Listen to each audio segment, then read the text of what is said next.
미국 중앙은행인 연방준비제도가 기준금리를 0.25%포인트 내렸습니다. 소득주도 성장을 놓고 여야 공방이 한창입니다.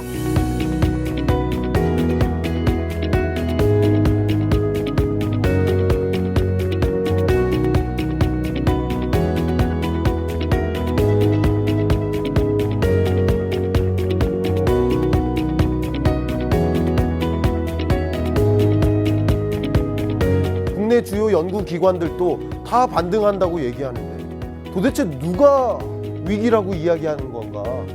근데 사실 위기가 아니라는 거. 2020년은 무슨 점이요? 대전환점이라는 거.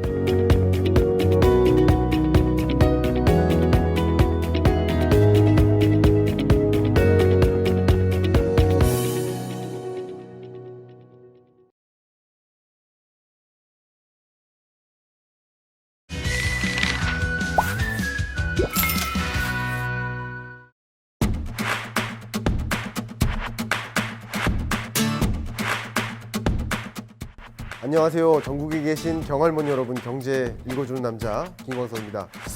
이번 주는 WEF 월드 이코노믹 포럼이 발표한 국가 경쟁력 지수, 국가 경쟁력 평가 결과를 소개할까 합니다.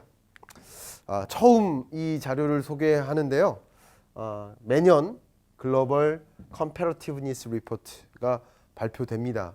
굉장히 많은, 세계적으로 많은 기관에서 이 자료를 들여다보고 국가 간의 경쟁력이 어떤 차이가 있는지를 들여다봅니다. 이 경쟁력이 올랐다, 내렸다, 이것도 중요하지만 여러 부문들이 있습니다.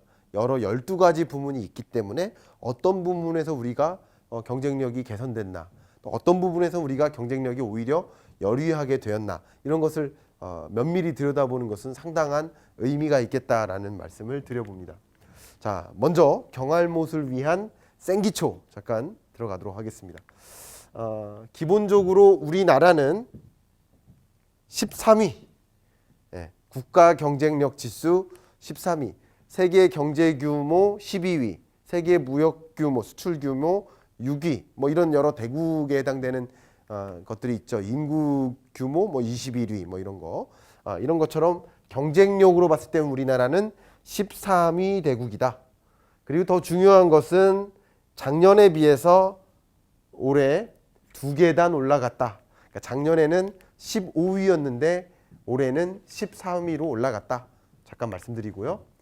그리고 이 국가 경쟁력 지수를 가지고 국가 경쟁력 여부를, 어느 정도의 경쟁력이 있는지를 평가하는 과정이 있는데, 크게 이 평가 기준은 크게 4가지 분야가 있고요. 첫 번째는 기초적인 그런 환경 분야가 있고, 그리고 휴먼 캐피탈 부문이 있습니다. 인적 자원이라고 볼 수 있겠죠. 그리고 마켓, 시장 자체를 봅니다. 시장의 크기가 클까 아닐까, 노동 시장이 유연할까, 이런 여러 가지 요소를 보고, 그리고 혁신적인 시스템이 얼마나 되어 있나를 가지고, 이 4가지 영역을 가지고 국가 경쟁력을 평가한다. 먼저 이 기초적인 환경 부분에서는 제도적인 영역을 봅니다. 탈세, 탈법이 난무하나, 이런 것들, 불법이 난무하나, 그리고 이 인프라스트럭처, 예를 들어서 도로라든가 철도라든가 물류 인프라라든가 전기 에너지 인프라, 이런 것들을 지켜봅니다. 그리고 ICT 어답션, 그러니까 ICT에 대해서 이 기술적으로 얼마나 많이 진보했는가, 스마트폰을 얼마나 사용하고 있는가, 인터넷이 얼마나 보급되었는가, 이런 것들을 지켜보는 것이죠. 그리고 매크로 이코노믹 스테이빌리티, 거시경제적인 안정성, 예를 들어 부채에 많이 의존하는 경제인가, 이런 것들을 판단하는 것이죠. 국가 경쟁력을 지켜봅니다. 그리고 휴먼 캐피탈 측면에서는 건강한가, 기대 수명이 높은가. 그러니까 아무리 많은 인구가 있더라도 대부분 아파요. 그럼 이제 경쟁력이 약한 거잖아요, 그죠? 근데 인구가 적은데도 다 건강해요. 그런 거죠. 어쨌든 건강 정도, 헬스를 보는 거고, 그다음에 스킬. 아무리 많은 노동력이 있다 하더라도 스킬이 높은 노동력이 있는가 하면, 그죠? 고급 기술 인력이 있는가 하면 저급 기술 인력도 있잖아요. 인구가 무조건 많다고 중요한 것이 아니라 그 중에서 어떤 수준의 휴먼 캐피탈을 보유하고 있나 이걸 평가한다 이거죠. 다음 시장을 보도록 하겠습니다. 시장은 프로덕트 마켓, 기재부에서는 이것을 생산품 뭐 이렇게 설명을 한 것 같은데 저는 이거는 그냥 생산 시장, 그러니까 생산 여력을 본다. 생산 여력, 시장을 구성하니까. 네. 그리고 노동 시장, 노동 시장이 얼마나 유연한가. 해고하는데 돈이 많이 들어요. 그러니까 직원 한 명을 해고시키는데 기업이 돈을 많이 내야 돼요. 예를 들어서 기업 경영하는데 경쟁력이 없다고 볼 수 있잖아요. 그런 측면만 본다면, 예. 노동자 측면이 아니라 국가 경쟁력을 본다면, 그래서 노조 간의 타협이 안 돼요. 그럼 노동시장은 좀 점수가 낮겠죠. 예.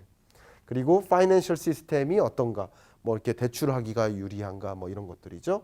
그리고 마켓 사이즈가, 그 시장 자체가 큰가 작은가, 이것도 경쟁력을 차지합니다. 시장이 크면 한 기업의 성장 가능성이 높으니까 국가 경쟁력이 높다고 본 거예요. 마켓 사이즈. 자, 그리고 혁신 시스템, 비즈니스 다이내믹스 뭐 이런 것들도 보고, 그 혁신 능력 같은 것, 혁신 역량 같은 거, 기업들이 동태적으로 적극적으로 움직이는가, 기업가 정신이 있는가, 이런 것들을 가지고 혁신 시스템이 완비됐나, 이렇게 여러 영역에 걸쳐서 국가 경쟁력을 판단해서 이것을 나름대로 조합해서 평균하겠죠. 이 각각의 점수를 평균할 텐데, 그냥 평균한다기보다는 가중 평균하겠죠. 이 중에서 상대적으로 더 중요한 영역이 있고 덜 중요한 영역이 있으니까 그렇게 보시면 되겠습니다. 자, 일단 또 생 기초로서 한 가지 더 말씀드린다면, 이번 이 발표, 이 보고서 발표, 보고서가 한 660페이지인가 그렇습니다. 굉장히 두껍습니다. 제가 블로그에 같이 올려드리도록 하겠습니다. 이게 두꺼워서 같이 올라가지 않을 수도 있는데 한국편이라든가 몇 가지 부분만 떼서 올려드리든가 이렇게 하도록 하겠습니다. 재밌는 것은 이 국가 경쟁력 지수와 인컴과의 상관관계를 봤는데 상관성이 굉장히 높다라는 것을 보여줬어요. 그러니까 이건 뭐냐면, 우리 지수 좋은 지수야, 탄탄한 지수야. 예, 그리고 경제력이나 그 국가의 소득 수준도 상당 부분 반영이 되는 그런 지수야 라는 것을 어느 정도 보여주는 그런 대목이겠다 말씀드립니다. 이제 본격적으로 기초적인 걸 마무리했으니까 한국의 국가 경쟁력 평가 부문을 보도록 하겠습니다. 우리나라가 토탈의 영역에서는 약 80점으로 13위를 차지했다고 말씀드렸는데, 그런데 모두가 1위인 게 아니고 모두가 13위인 게 아니고 어떤 것은 점수가 낮아서 아직도 개선해야 될 여지가 많은 영역도 있다. 그래서 그러니까 우리의 스탠스는 13위로 또 도약했어? 15위에서 2계단이나 올라갔어? 라고 이제 자축하기보다는 전체 평균은 올라갔지만 아직도 어떤 부분에 있어서는 개선할 점들이 있구나, 어떤 부분들을 우리가 개선해 나가야 되겠구나 하는 그런 스탠스로 관점을 두어야 되지 않을까 하는 생각을 갖고 있습니다. 그러면 아까 말씀드렸던 이 12가지 부문에 걸쳐서 어떤 평가가 있었는지를 보고자 합니다. 기본적으로 우리나라가 이 ICT 어댑션 영역, 그러니까 ICT 기술적인 부분, 그리고 이 거시경제 안정성 부분, 이 두 가지에서는 우리나라가 세계 1위예요. 작년에도 1위였는데 올해도 1위예요. 가끔 이렇게 얘기하면 이거 뭐 잘못된 거 아니야? 뭐 이런 질문을 하실 수도 있는데 이런 부분도 좀 말씀을 드려보도록 하겠습니다. 자, 국가 경쟁력 평가 상향 조정 말씀드려보겠습니다. 지수로 보면 17위였다가 15위였다가 13위로 지속적으로 상승하고 있다. 이런 부분은 우리가 박수치고 우리 스스로를 칭찬하고, 뭐 기업과 정부와 가계와 각각 뭐 잘한 부분에 대해서는 칭찬할 수 있는 그런 대목이라고 생각합니다. 이런 결과를 놓고 이 국제 경쟁력 평가 지수 결과를 가지고 자축하기보다는 아직도 어떤 부분에 있어서는 개선해야 될 점들이 남아 있구나, 향후에 어떻게 하면 12위, 11위, 10위권 안으로 도약할 수 있을까라는 것을 놓고 고민해야 되지 않을까 생각합니다. 자, 그러면 국가 경쟁력 평가 부문별 현황을 들여다보도록 하겠습니다. 4개 분야에 걸쳐서 12개 부문이 있다고 볼 수 있는데, 번역하면 이렇게 되죠. 기본 환경 부문, 그래서 제도, 인프라, ICT 보급, 거시경제 안전성이라는 영역인데 방금 말씀드렸듯이 ICT 보급 그리고 거시경제 안전성은 1위를 차지했습니다. 그런데 인프라도 상당히 높은 수준이죠. 우리나라의 도로 연장률이라든가, 그렇죠? 그리고 뭐 물류 인프라 수준, 그리고 뭐 철도 인프라 수준, 이런 여러 가지 인프라 측면에서 통신, 에너지 뭐 불편함이 없잖아요. 굉장히 높은 수준입니다. 근데 제도적인 부분은 개선이 되긴 됐으나 아직은 좀 떨어지는 부분이다라는 것이고요. 자, 이 부분이 좀 그런데요. 인적 자원이라는 부분이 보건 수준이 굉장히 높습니다. 굉장히 높아졌고요. 그래서 보건 수준을 가지고 이 사람이 인적 자원이 그래도 아까 말씀드렸듯이 건강한 인력이 많다 이런 것을 평가할 수 있겠죠. 기술 인력이 높다라고 볼 수 있는데 그렇게 높지 않은 상황이라는 거, 아직도 이 부분들 개선해야 될 것들이 많이 있다. 시장을 보도록 하겠습니다. 이 부분이 가장 중요한 영역인 것 같은데요. 거시경제 안정성이나 ICT 보급은 1위지만 생산물 시장, 여기 아까 생산물 시장이라고 표현했는데 저는 이제 생산 시장 이렇게 표현하는 게 맞는 것 같습니다. 생산 시장은 아직도 많이 개선은 됐지만 아직도 굉장히 여류한 편이다. 140여 개 국가 중에서의 순위니까요. 노동 시장은 오히려 떨어졌다라는 거죠. 개선해야 될 것들이 많이 남아 있다. 그리고 금융 시스템 개선은 됐지만 여전히 뭐 우리가 기대하는 수준 정도는 아니다. 그러니까 기준을 우리가 13위 수준으로 놓고 13위 밑에 있는 게 뭘까? 그럼 밑에 있는 것들을 13위 이상으로 올리면 이제 개선되는 거잖아요. 네, 그렇게 생각하면 좋겠고요. 시장 규모는 우리가 어떻게 할 수 없잖아요. 시장 규모는 한 14위 수준이다 이렇게 보면 되고요. 혁신 생태계라는 것도 기업의 활력이 오히려 떨어지고 있다. 기업이 투자를 아끼고 있다. 이런 모습들. 혁신 역량은 상당히 개선됐다. 이렇게 볼 수 있겠습니다. 이제 좀 구체적으로 보도록 하겠습니다. 기본 환경을 먼저 볼게요. 기본 환경.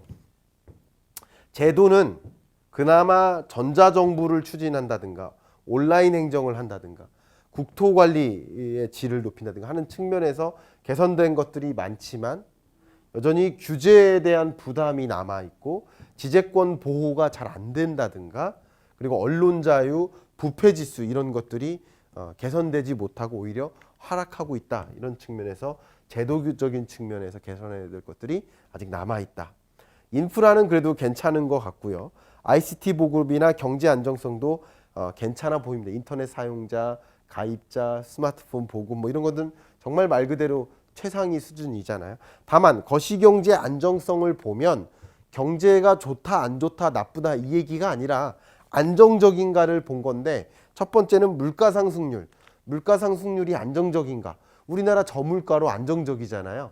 안정적이라고 본 거예요. 그리고 두 번째가 중요한 게 공공부채의 지속 가능성. 우리나라의 부채 수준이 이미 제가 예산안 강연하면서 말씀드렸습니다. 그 부분 보셔도 될 텐데 국가 부채 규모가 GDP 대비 차지하는 비중이 상대적으로 낮아요. 다른 나라에. 근데 이것을 절대 비교할 것이냐. 근데 이 과정에선 절대 비교를 한 거죠. 근데 GDP 대비 정부 부채가 차지하는 비중이라는 그 지표가 절대적으로 미국과 일본과 그대로 비교해도 되는 것인가. 그러니까 경제 구조가 차이가 있잖아요. 절대 비교하기에는 좀 불리함이 있습니다. 그러니까 절대 비교했기 때문에 우리가 1위인 것이지 뭐 그런 부분마저도 안 좋으면 더 안 좋은 거지만 예를 들어 미국처럼 적극적으로 정부 부채를 많이 끌어다가 정부 국가 관리를 할 수 있는 그런 나라와 그렇지 않은 나라 간에는 차이가 있잖아요. 같은 100%라도 우리나라는 100%고 미국은 200%지만 우리가 더 불안정할 수도 있는 것인데 여기서는 그냥 지표 간의 비교를 한 것이다 라는 것도 말씀을 드리도록 하겠습니다. 자, 두 번째 인적 자원입니다. 인적 자원에 있어서는 보건 수준, 건강, 기대 수명 이런 것들이 개선되면서 오히려 올라가고 있다. 건강하게 오래 산다는 거죠. 그리고 기술은 숙련자 구인이 용이한가 이런 것들을 판단하는 거예요. 이런 것들이 많이 개선됐고 직업 훈련 질적 수준도 개선됐습니다. 그런데 평균 교육 연수가 줄어든다든가 하는 여러 가지 면에서 기술적인 부분에서 하락한 것들도 있습니다. 그다음 생산 시장 부분도 노동시장. 여기서 우리가 강조해야 될 것들이 노동시장인 것 같은데요. 근로자의 권리가 개선된 거 맞아요. 국내 이직의 용이성도 개선된 거 맞아요. 그런데 우리가 정리해고를 하는데 들어가는 비용이 높다든가 고용이나 해고의 유연성이 낮다든가 그리고 노사 협력이 잘 안 된다든가 이런 면에 있어서는 국가 경쟁력이 더 낮아졌다라는 것을 생각해 볼 수 있습니다. 그러니까 무조건 우리가 순위가 개선됐다, 15위에서 13위로 올라갔다, 이걸 자축하는 것뿐만 아니라 이런 어떤 디테일하게 봤을 때 어떤 부분들이 우리가 개선됐고 그렇지 않은가를 판단해 봐야 되지 않나 생각합니다. 혁신 생태계라는 영역에서 보면 기업의 활력이 많이 떨어졌습니다. 22위였다 25위로 떨어졌어요. 권한 위임 의지 상승, 뭐 혁신 기업 성장 이런 긍정적인 일도 있었음에도 불구하고 오너 리스크에 대한 태도라든가 뭐 이런 몇 가지 부분에서 기업의 활력이 오히려 떨어지고 있다라는 판단이 있습니다. 그다음에 혁신 역량은 개선됐다. 그러니까 여러 가지 부문별로 들여다봤을 때 상당한 차이가 있다라는 것을 말씀드리고요. 제가 이 국가 경쟁력 지수 우리 한국에 대한 내용을 말씀드렸다면 몇 가지 세계의 국가 경쟁력 평가 결과에서의 몇 가지 이슈들을 공유해드리면서 마무리할까 합니다. 자, 먼저 테크놀로지 가버넌스, 그러니까 기술을 관리하는 그런 관리 시스템 이렇게 보면 되겠네요. 그 시스템 자체가 우리나라가 얼마나 빠른가, 디지털 비즈니스 모델로 전환되는데 빨리 움직이는가, 글로벌 에버리지가 이 정도라면 우리나라는 약 140여 개 나라죠. 그 나라 141개 나라 중에 우리나라는 그 순위가 33위입니다. 이런 면에서 뭐 글로벌 평균보다는 높고 혹은 141개국 중에선 굉장히 높은 편이라고 볼 수 있지만 우리가 보는 지향점이 이제 13위 수준에서 어느 정도인가라는 걸 본다면 역시 테크놀로지 가버넌스라는 측면에서 우리가 더 개선해야 될 점들이 많다. 우리는 기술 선도국, 기술 선진국으로 가고자 하는 그런 경로 속에 있기 때문에 그런 기술 관리 체계, 우리나라의 국가 혁신 시스템 이런 부분에서의 개선할 점들도 많이 있겠다라고 러프하게 말씀드리고요. 이 부분이 저는 개인적으로 제일 재밌었습니다. 혁신 역량이라는 게 있고요. 그리고 노동 유연성 정도라는 것이 있다라고 본다면 아까 노동 유연성은 좀 떨어진다고 말씀드렸죠. 우리나라가 혁신 역량은 굉장히 높아요. 거의 탑 티어입니다. 우리나라. 세계에서 뭐 10위 안에 드는 일본보다도 높아요. 굉장히 높은 나라인데 이게 상관관계 그래프인데 이 상관관계에서 밑에 있으면 혁신 역량은 높은데 상대적으로 노동 유연성은 떨어지는 나라의 모습입니다. 이해가시죠? 그러니까 이쪽에 있으면 혁신 역량은 상대적으로 낮은데 노동 유연성은 좀 높은 나라라고 볼 수 있어요. 그러니까 이런 면에서 혁신 역량이 높은 만큼 노동 유연성을 제고를 시켜서 우리나라의 경영 여건을 개선시켜 나가야 할 필요성이 있겠다. 이것을 이제 이렇게 만들어야 되겠다라는 어떤 제안이 나오는 것이죠. 이런 대목에서. 이제 마지막입니다. 이 지표는 이제 전체 소득 구조에서 상위 10%의 소득이 몇 퍼센트를 차지하는지를 보여주는 그런 그래프인데요. 재미있게도 인도가 가장 높죠. 이 얘기는 뭡니까? 소득 불평등이 심하다라는 거예요. 근데 상대적으로 뭐 다른 나라들은 소득 불평등 지수가 개선되는 나라들도 많이 있어 보이지만 그 높은 나라들 중에서 비교를 해보자면 인도 같은 경우는 잘 달려나가는 것만큼 소득 불평등도 심해져 가고 있다. 이런 모습은 오히려 선진국보다 신흥 개도국에서 이 소득 불평등 지수가 더 높지 않나. 그러니까 못 사는 사람들은 정말 극심하게 못 살고 잘 사는 사람들은 정말 극도로 잘 사는 그런 구조로 가고 있는, 중산층이 별로 없는 그런 게 이제 신흥 개도국의 모습이지 않나. 그러니까 우리나라의 모습을 보면 모두가 이제 잘 살게 된, 물론 모두는 아니겠지만 상당 부분 많은 사람들이 이제 잘 살게 된 그런 사회를 살고 있잖아요. 중산층이 두꺼운 사회. 근데 인도가 그런 면에서 소득 불평등이 개선되지 못하고 있는 모습이다라는 국가 경쟁력을 평가할 때 소득 불평등 정도도 판단을 합니다. 그런 면에서 인도는 그렇게 높지 않게 평가받은 대목이기도 하죠. 네, 여러분들께 월드 이코노믹 포럼에서 발표한 국가 경쟁력 평가 결과를 소개한 건 사실 처음인데요.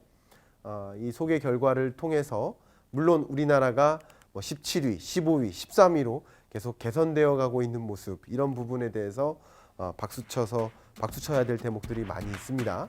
그러나 여전히 우리가 개선해야 될 대목들도 많이 있다라는 것을 염두에 두면서 우리 한국의 국가 경쟁력을 개선시키는데 우리 모두가 각자의 지위에서 어떤 특정한 역할을 수행하면서 우리 국가 경쟁력 개선을 위해서 함께 노력해 나가면 어떨까요? 이런 말씀 드리면서 이번 주 경제 읽어주는 남자 마무리하겠습니다.